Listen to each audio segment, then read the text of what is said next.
Hey everyone, welcome back to a new video. I hope you had a great day.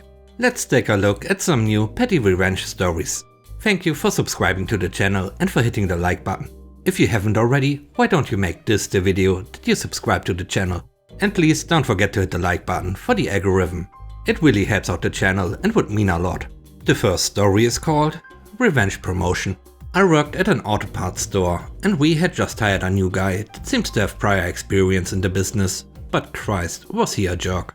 He was super jealous of my position and I had gotten a raise and I'm not shy about it. So anyway, I'm a sales lead and he's under me. He constantly undermines my authority and is just a general pain all the time. Ignores my instructions and always tries to threaten me with policy.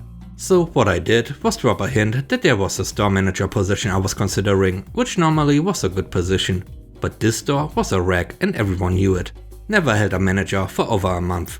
So of course he applies for the position, just because he thought I did. He got it by default, nobody else had applied in over a month of it being open. Pretty soon he was working 120 plus hours on salary, with no overtime. And the store barely broke even, so he didn't even get very good commissions, which is supposed to be like a fourth of the pay. I was making over double per hour, with all the chill, cushy shifts in a fully staffed store that made bank. The store ended up shutting down and he got moved somewhere else. Didn't ruin his life, but it had to be miserable for a while and he had made less money per hour than he did before. Don't assume you're smarter than people you don't know. The next story is called I Control the Internet.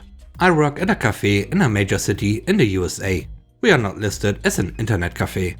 It's completely expected that one comes in, purchases something and then proceeds to use the internet.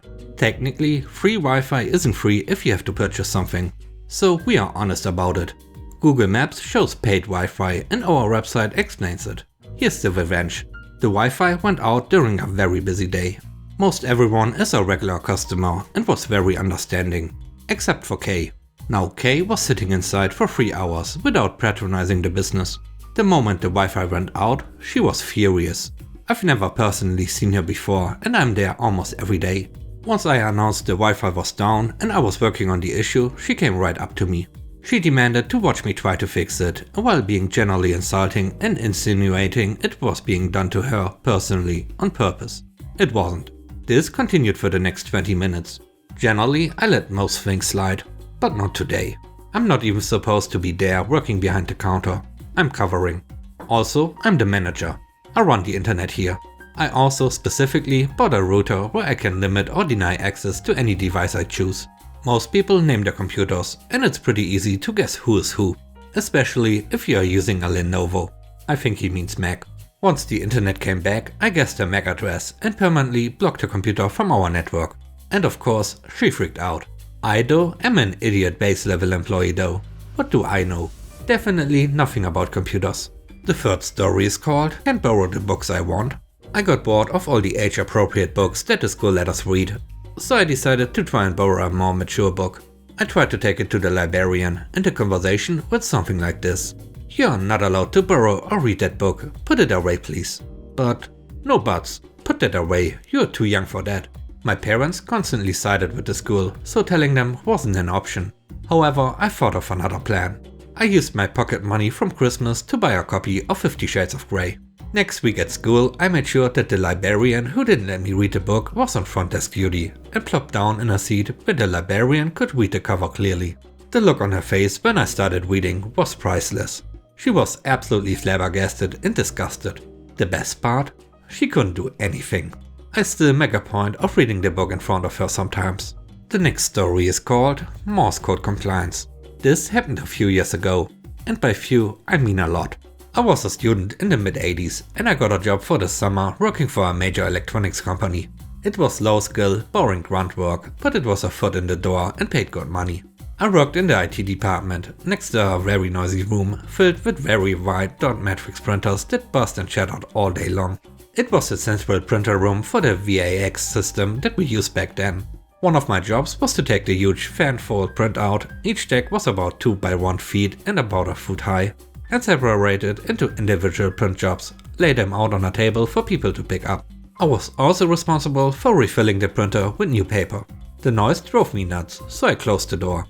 The IT manager found out and insisted that the door stay open so that I could hear when our printer was out of paper. The printer gave out a series of beeps when the paper had run out. Let's call this manager Richard. He was a real petty tyrant. In a nearby room was Bob. Bob was an odd guy. He was an absolute hippie, a relic from the 60s. Bob was a slacker. He appeared to do the minimum work necessary to stay employed. But he was also a genius. A hobby electronics experimenter. A proper old-school coder, COBOL and Fortran. A radio amateur.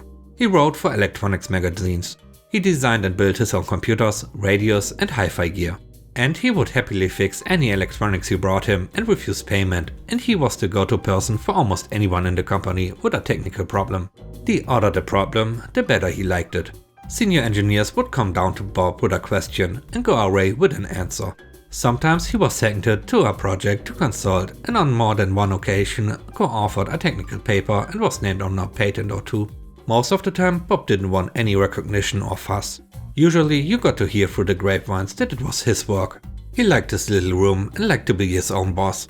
I liked Bob. He was a generally nice guy. He had a lot of power in the company for a lot of favors, but he never wielded it. He was always helpful to anyone who asked, from the director to summer students like me. In fact, he really liked students and often mentored us when we had a problem or just taught us how to work the system. I told Bob about the noise in passing. Bob ran away and designed a remote out-of-paper system that would indicate a paper outage on a light board where I sat. He didn't have to, but Bob liked the problem to work on. Richard rejected it out of hand. I resigned myself to a summer of noise, but Bob just quietly turned to a new solution. Bob proposed an improvement to the printing system to Richard. The print header was a line of hash symbols, the print job name, the username of the person who printed it, and another line of hash symbols. Sometimes you could pick up on the hash symbols, sometimes not. It was hit or miss. Bob had experimented with a mix of text and ASCII block characters and came up with a distinctive song that the printers could make by printing apparent gibberish. Based on his amateur radio experience, he theorized that even someone untutored in Morse can recognize a Morse code phrase very quickly. The ear picks up on the phrase even when not actively listening, and so someone could pick up on a distinctive tune or rhythm. He ran a test and it worked. Richard could see the benefits and so authorized Bob to code it into the standard print footer. In production, I could hear the end of every print job as the printer changed its random screeching brass to the distinctive sounds. So I pulled them off the printer as they finished instead of the finished paper stack, speeding up the print job process and reducing the wait time for those waiting on the job. Richard was nominated for an Innovation Award, about £200 bonus, and accepted without acknowledging Bob. Bob didn't care, and neither did I. After my ear had tuned in, Bob gave me a Morse alphabet and just smiled at me. He had coded symbols for 2 lines at the end of the print that sounded like FUK-DIK in Morse code. It didn't reduce the noise, but it made it bearable that every print job was an insult. It also made me happy that there were a few radio amateurs in the company who all know Morse. They all knew Bob, so I guess he told them. When they came to the print pickup point, you could see some of them catch the phrase and smile. Sometimes it's the petty revenge that means the most. I rejoined the company after I graduated 3 years later. Bob had medically retired and passed shortly after. Richard had moved on, and we were beginning to move the massive computing power of desktop 386 PCs with local printers instead of the VAX system.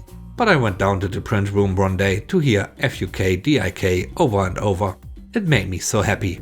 I may have shed a little tear at that moment in memory of Bob. And now it's your time to shine. Let me know what you think about the stories. On a scale of 1 to 10, how would you rate the stories and today's video? I hope you enjoyed the video. And I hope you have a great day. Stay safe. Bye bye.